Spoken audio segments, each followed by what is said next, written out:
కూటమి అధికారంలోకి రాగానే ఇచ్చిన హామీలన్నింటినీ వరుసగా అమలు చేయటం హర్షణీయమని నిరుద్యోగ ఐకాస రాష్ట్ర కన్వీనర్ సిద్దిక్ భాషా అన్నారు. ఉగాది, రంజాన్ వేళ కూటమి ప్రభుత్వం 10,060 ఉద్యోగాలకు నోటిఫికేషన్ విడుదలను హర్షిస్తూ కడప కోటిరెడ్డి కూడలి వద్ద సంబరాలు చేసుకుని మిఠాయిలు పంచిపెట్టారు. చంద్రబాబు, పవన్, లోకేష్కు కృతజ్ఞతలు చెప్పారు.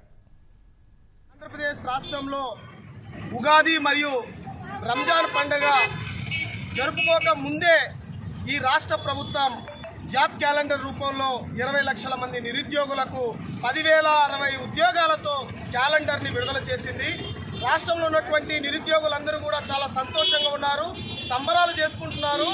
గతంలో చూస్తే జగన్మోహన్ రెడ్డి జాబ్ క్యాలెండర్ పేరుతో నయవంచన చేశారు.